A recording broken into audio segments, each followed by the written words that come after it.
ଦିନେ ନଟିଆ ଆଉ ତା ସାଙ୍ଗମାନେ ଚନ୍ଦ୍ର ମାମୁଁ ଘରକୁ ବୁଲି ଯାଇଥିଲେ।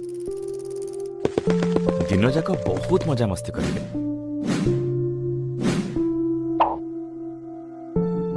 ସନ୍ଧ୍ୟା ହେଇଯିବ। ଚନ୍ଦ୍ର ମାମୁଁ ରାତିରେ ସେଇଠି ରହିଯିବାକୁ କହିବେ, ହେଲେ ନଟିଆ ଆଉ ତା ସାଙ୍ଗମାନେ ରାଜି ହେବେନି। ସେମାନେ କହିବେ, ଡେରି ହେଲେ ଆମ ଘରେ ରାଗିବେ, ଆମେ ପଳେଇବୁ, ଆପଣ ବ୍ୟସ୍ତ ହୁଅନ୍ତୁନି।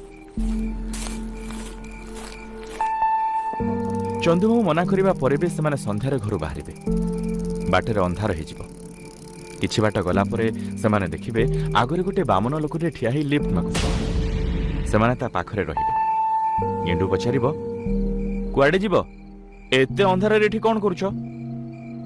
ବାମନ ଲୋକ କହିବ, ମୁଁ ଚାଲି ଚାଲି ଦୂର ଗାଁକୁ କାମରେ ଯାଉଥିଲି, ଏବେ ଅନ୍ଧାର ହେଇଗଲା, ତୁମେମାନେ ମୋତେ ସାଇକେଲରେ ବସେଇ ଟିକେ ଆଗ ଗାଁ ମୁଣ୍ଡରେ ଛାଡ଼ିଦିଅ।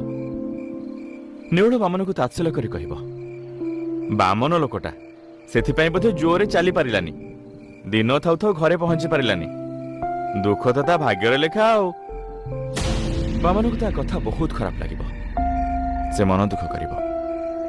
ନଟିଆ କହିବ, ତୁ ପାଟି ଚୁପ୍ କର, ବାମନ ହେଲେ ବି ତାଙ୍କର ଗୋଟେ ମନ ଅଛି। ସେମାନେ ବାମନକୁ ସାଇକେଲରେ ବସେଇ ନେବେ।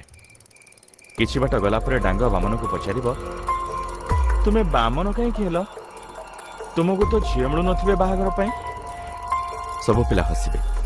ବାମନକୁ ଆହୁରି ଖରାପ ଲାଗେ। ଚନ୍ଦୁ କହିବ, ଆଚ୍ଛା ତୁମ ଘରେ ସବୁ ବାମନ ନା ତୁମେ ଖାଲି ଏକା ବାମନ? ନଟିଆ କହିବ, ତୁମ ପିଲାପିଲି ହେଲେ ତୁମକୁ ବୋଧେ ବାମନ ବାପା ଡାକିବେ। ସେତିକିବେଳେ ବାମନ ଓହ୍ଲାଇ ପଡ଼ିବ। ସବୁ ରହିଯିବେ, ପଚାରିବେ, କ'ଣ ହେଲା? ବାମନ ତା ଭୂତର ପୋକୁ ଫେରିବ। ସବୁ ଦେଖିକି ଡରିକି ଭୂତ ଭୂତ କହି ଦୌଡ଼ିବେ। ବାମନ ସମସ୍ତଙ୍କ ଆଗରେ ଠିଆ ହୋଇ କାହାକୁ ଛାଡ଼ିବ। ପିଲାମାନେ ଡରିକି ଭୂତକୁ କ୍ଷମା ମାଗିବେ। ବାମନ କହିବ, ମୁଁ ହେଉଛି ବାମନ ଭୂତ, ମୁଁ ଆଜି ତୁମ ସମସ୍ତଙ୍କୁ ମାରିବି। ଗେଣ୍ଡୁ ପଚାରିବ, ଆମକୁ କାହିଁକି ମାରିବ? ଆମେ ତୁମର କ'ଣ କ୍ଷତି କଲୁ? ବାମନ କହିବ, ଖାଲି ତୁମେ ନୁହେଁ, ଏ ସମାଜ ମୋର ବହୁତ କ୍ଷତି କରିଛି। ମୁଁ ବଞ୍ଚିଥିବା ବେଳେ ମୋତେ ବାମନ ବୋଲି ବଞ୍ଚେଇ ଦେଲେନି। ବାମନ ବାମନ କହି ତାତ୍ସଲ୍ୟ କଲେ। ବିବାହ ପାଇଁ ବି କେହି ଝିଅ ଦେଲେନି। ସବୁଠି ମୁଁ ତଡ଼ା ଖାଇଲି। ନା ମୋତେ ଚାକିରି ମିଳିଲା, ନା ସମ୍ମାନ।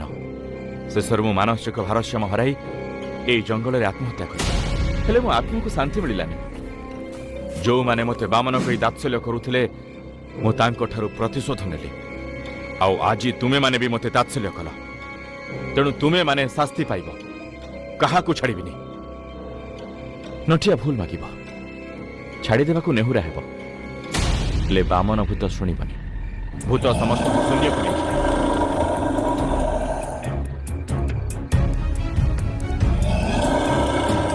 ସେତିକିବେଳେ ଚନ୍ଦୁ ମାମୁଁ ଆଉ ଜଣେ ବାମନ ପୂଜାରୀ ଆସିବେ। ବାମନ ପୂଜାରୀ ବାମନ ଭୂତ ଉପରେ ମନ୍ତ୍ର ପଢ଼ିକି ପାଣି ଛାଟିବେ।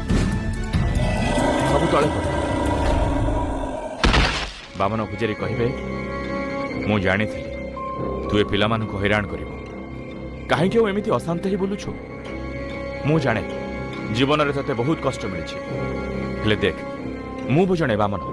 ମୋତେ ବି ଲୋକ ବାମନ ବାମନ କହି ଚିଡ଼ାଉଥିଲେ, ହେଲେ ମୁଁ ଶାସ୍ତ୍ର ବିଦ୍ୟା ପଢ଼ି ପଣ୍ଡିତ ହେଲି,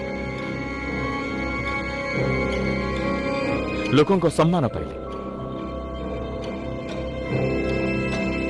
ଏବେ ଲୋକ ମୋ ପାଦ ଧୂଳି ନେଉଛନ୍ତି।